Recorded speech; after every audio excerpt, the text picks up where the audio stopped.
ठीक है।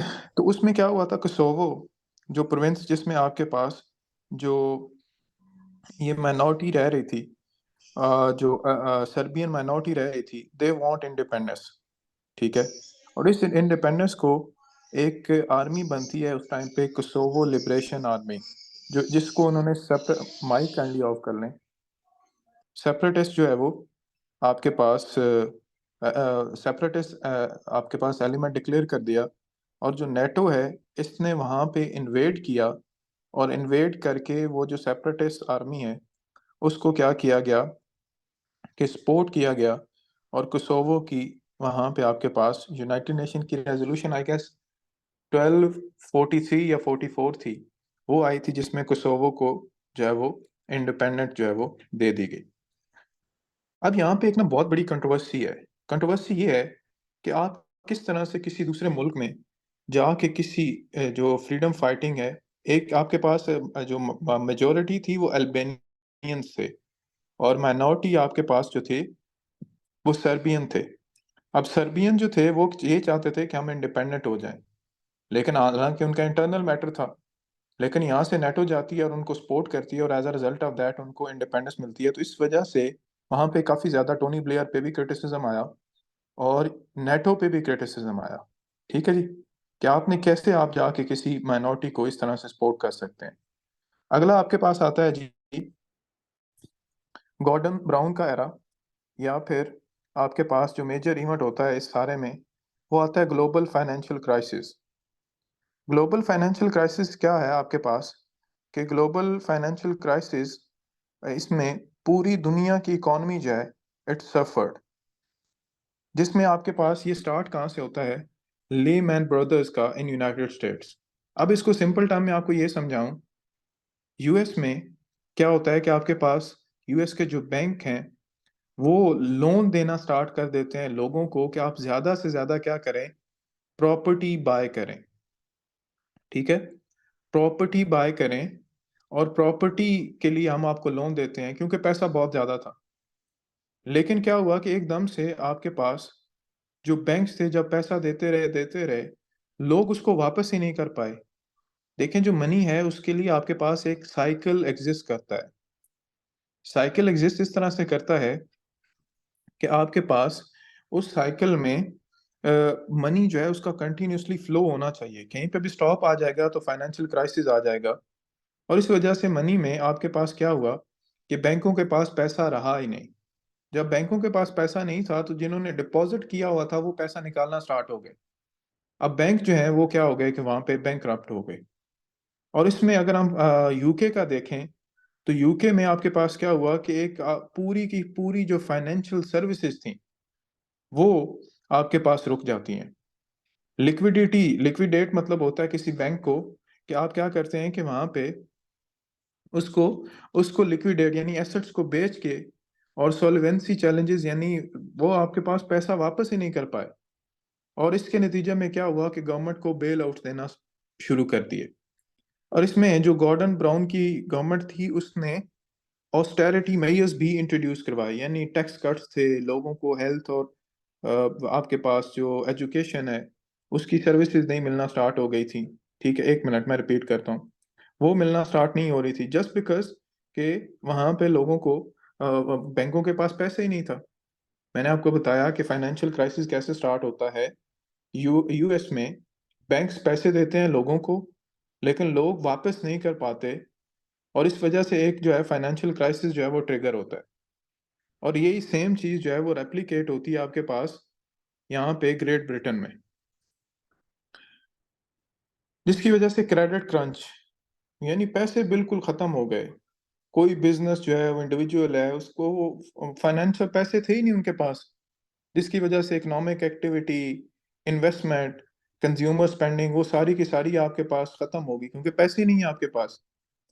दूसरी साइड पे आपके पास जो हाउसिंग मार्केट है कि एकदम से जो एकदम से जो आपके पास हाउस की मार्केट थी, पहले एक बूम था रियल स्टेट में, वो एकदम से आपके पास नीचे आ जाता है। लोगों के पास पैसे, लोग जो है वो सारे कहते हैं जल्दी जल्दी जो हमने लिए हुए हैं ये घर, इनको बेचो बेचो और पैसे वापस लो। जितने पैसे मिल रहे हैं हमें, थोड़े मिले ज्यादा मिले, लेके बस क्या करो वापस करो। इसकी वजह से हाउस की मार्केट जो है वो नीचे चली जाती है। उसके बाद आपके पास क्या होता है कि अनएम्प्लॉयमेंट बढ़ना स्टार्ट हो जाती है। अनएम्प्लॉयमेंट बढ़ना स्टार्ट हो जाती है, उसमें लोगों के पास जॉब जो है वो लूज़ करते हैं। डिफरेंट जो आपके पास एजेंसीज़ हैं, वो क्या करती हैं कि वो अपने जो अननेसेसरी एम्प्लॉयज़ हैं, उनको ले ऑफ करते हैं। फिर उसके बाद ऑस्टेरिटी मेजर्स आ जाते हैं कि आपके पास जो केनीजियन मॉडल है, केनीजियन लिख लें इसको, केनीजियन मॉडल, KENESIAN।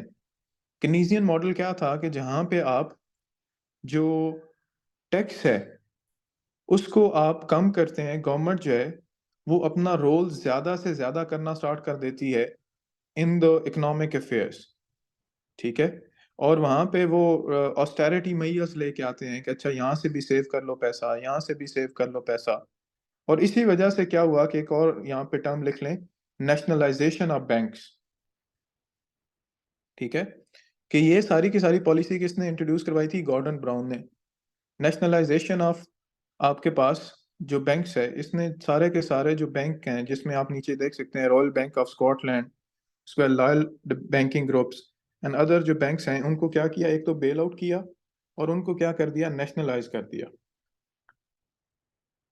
और बैंक्स में रेगुलेशन जो है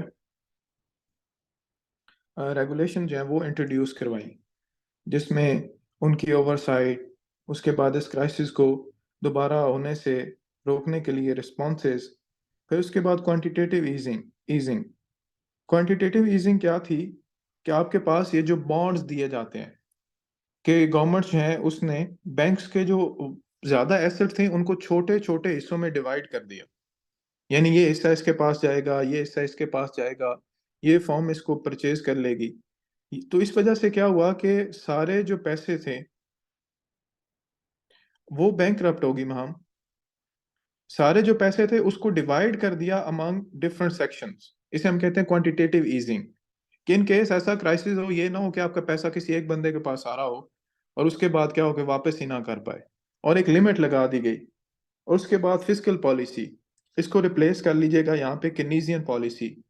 ऑस्टेरिटी मेजर्स था, स्पेंडिंग कट्स था, टैक्स इंक्रीजेस थे टू रिड्यूस बजट डेफिसिट, ताकि क्या हो कि आपके पास फिस्कल जो स्टेबिलिटी है उसको क्या किया जाए? रिस्टोर किया जाए। और इंटरेस्ट रेट्स जो हैं उनको क्या किया गया? कम किया गया, ताकि आपके पास जो इकोनॉमिक एक्टिविटी है उसको दोबारा से रिस्टोर किया जाए। फिर ये सारी की सारी पॉलिसी किसने इंट्रोड्यूस करवाई थी? गॉर्डन ब्राउन ने। उसके बाद आपके पास क्या हुआ कि इसने जो ग्लोबल इश्यूज हैं, जैसे गॉर्डन ब्राउन ने क्लाइमेट चेंज है उस पे नेशनल क्लाइमेट चेंज एक्ट जो है वो भी इंट्रोड्यूस करवाया, और एजुकेशन रिफॉर्म्स भी इंट्रोड्यूस करवाए।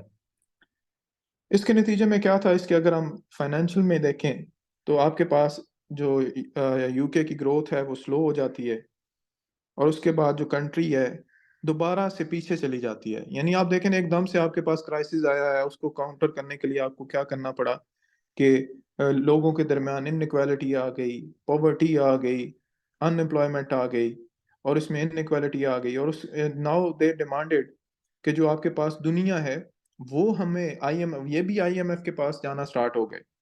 और इसकी वजह से क्या था कि आने वाले वक्तों में, आज भी देखें 2021 में भी एक इकोनॉमिक क्राइसिस आया है। सो आज भी वहां पे आपके पास यूके में एक फाइनेंशियल क्रंच चल रहा है। सो ये सारा का सारा जो आफ्टर मैथ्स हैं ये 2008 के फाइनेंशियल क्राइसिस के हैं, ठीक है जी। सो ये था global financial crisis and Gordon Brown. और गॉर्डन ब्राउन का जो एरा है वो खत्म हो जाता है 2010 में। लिख लें इसको।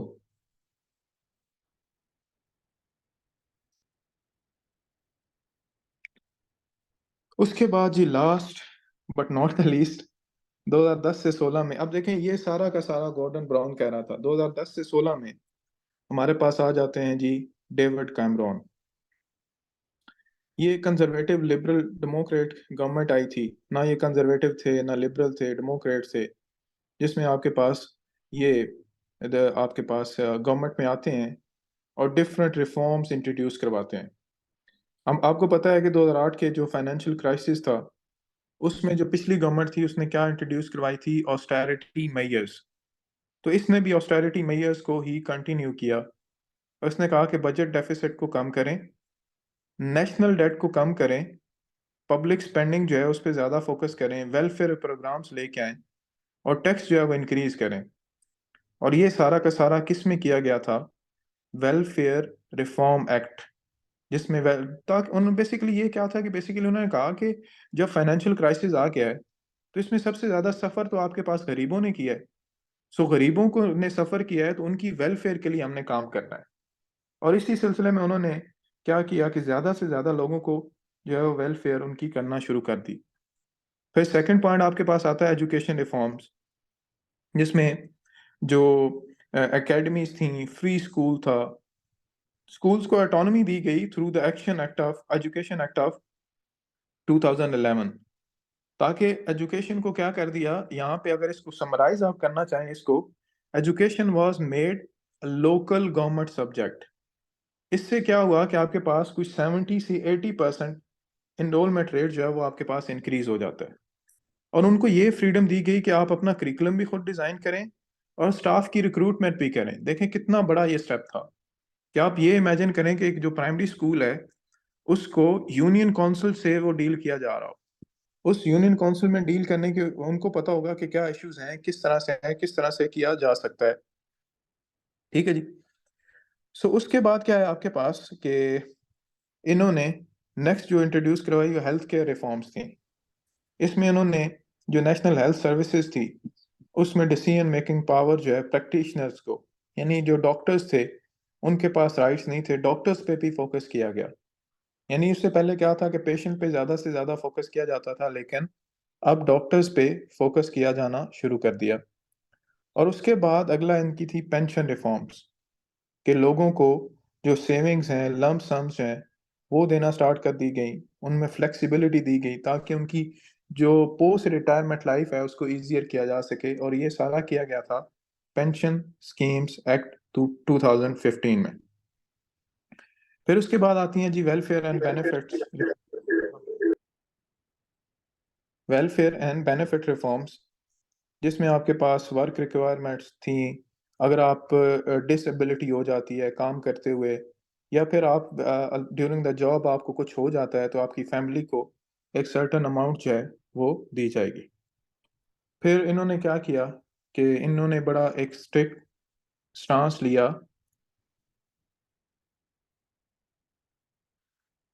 इन्होंने एक स्ट्रिक्ट स्टांस लिया इमिग्रेशन पे, ताकि इन्हें था कि आफ्टर 2014 या 2000 आपके सॉरी 2008 जो एक मैसिव मोबिलाइजेशन थी इमिग्रेंट्स की due to war on terrorism from different parts of the world, वो आपके पास यूके में आना स्टार्ट हो जाती है। तो इन्होंने क्या किया कि इन्होंने एक स्ट्रिक्ट क्राइटेरिया इंट्रोड्यूस करवाया कि जो नॉन ईयू माइग्रेंट्स थे और addressing legal immigration, and he was the person जिसने लोगों से ये वादा किया कि ये ईयू से जो माइग्रेंट्स आ रहे हैं हम क्या करेंगे, एक रेफरेंडम करवाएंगे। और अगर हम रेफरेंडम करवाते हैं तो उस वजह से क्या होगा कि अगर आपने कहा कि हमने ईयू में रहना है या नहीं रहना, तो उसके आपके पास मुताबिक ही हम फैसला करेंगे। सो ये क्या था कि आपके पास बड़ा एक कंट्रोवर्शियल भी था, plus that was the event that pave the way for Brexit. ठीक है, that was the event that pave the way for Brexit. Iqra आपकी वीडियो ऑन है। इकरा नीफ आपकी वीडियो ऑन है, इसको ऑफ कर लें, फिर वो बाद में रिकॉर्डिंग में आ जाएगी आप।